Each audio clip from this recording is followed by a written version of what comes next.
puisque ça ne sert pas à grand-chose de revenir en arrière parce qu'on a un inconscient et que de toute façon on n'a pas une lecture directe sur son inconscient, et que même si on avait une lecture directe sur son inconscient, comprendre ne permettrait pas nécessairement d'aller mieux. Autant aller de l'avant et essayer de voir comment on peut remplir ce vide existentiel que l'on ressent quand on a besoin d'un symptôme pour vivre. Quel que soit ce symptôme, que ce soit un symptôme psychosomatique ou que ce soit un trouble du comportement d'origine psychologique.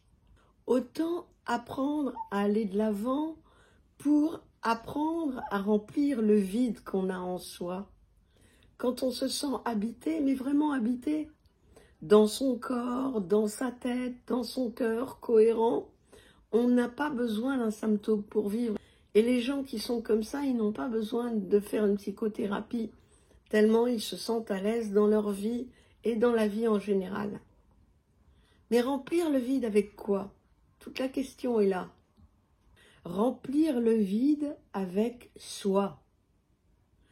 Pas le faux semblant qu'on a construit pendant des années pour paraître quelqu'un, pour se montrer le plus agréable possible, pour adopter les valeurs d'un tel et d'un tel afin de ne déranger personne. Pas ce personnage-là.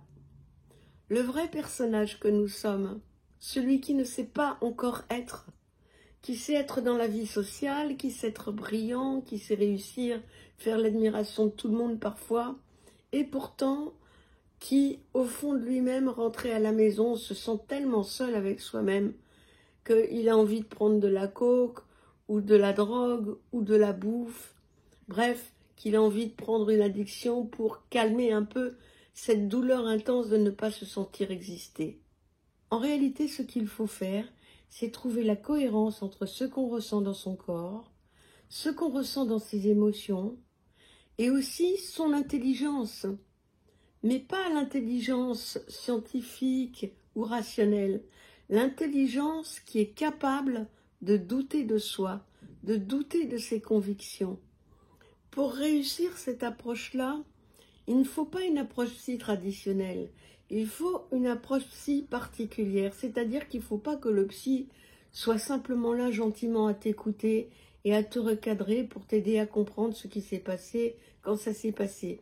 Non, il faut un psy qui t'écoute parler et qui te recadre quand tu t'emballes dans tes pulsions et surtout quand tu ne doutes pas de tes convictions. Idéalement même, il faut un groupe, parce que dans un groupe, c'est très facile de faire ça. Dans un groupe, on est nombreux, et quand quelqu'un s'emballe dans ses pulsions et ses convictions, et puis qu'il est à côté de la plaque, il y a toujours quelqu'un pour le lui faire remarquer. Soi-même, on se rend compte à quel point c'est stérile de s'emballer dans des convictions qui ne sont même pas la réalité. C'est-à-dire qu'on peut aimer quelqu'un et que ce quelqu'un, finalement, il ne nous intéresse pas. Inversement, on peut ne pas être intéressé par quelqu'un et découvrir que ce quelqu'un a quelque chose de très craquant. On peut aussi être emballé par une conviction et l'entendre dire par quelqu'un et s'apercevoir que quand c'est l'autre qui le dit, c'est pas juste. Donc quand c'est soi-même qui l'a, c'est pas juste non plus. Le groupe permet d'avoir des prises de conscience sur qui on est au présent, sur comment on se comporte avec les autres, sur comment on se comporte avec soi, comment on réussit à ne pas être soi, et surtout comment on peut s'entraîner à être soi. Alors les pulsions, on peut y aller de bon cœur, mais simplement il faut leur donner une forme.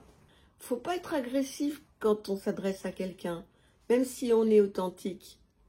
Il ne faut pas être fuyant non plus, parce qu'on peut être authentique et fuyant. Il ne faut pas être soumis non plus, parce qu'on le paiera très cher après, puisque justement ça entretient le vide qui est en nous. Non, ce qu'il faut apprendre à faire, c'est réussir à être soi-même, vraiment soi-même, dans ce qui nous plaît et dans ce qui ne nous plaît pas, savoir l'affirmer face aux autres, et savoir l'affirmer avec beaucoup de délicatesse et d'élégance. Si vous êtes délicat et élégant, même si l'autre n'est pas content de ce que vous faites, au bout d'un moment, il ne vous en voudra plus. Je pense que c'est comme ça qu'on peut apprendre à exister avec soi-même et aussi à exister avec les autres. Et je pense que si on fait ça, on n'a pas besoin d'aller comprendre son passé, ce qui n'a pas marché. avec son papa, sa maman, leur divorce éventuel, les viols, les attouchements qu'on a subis.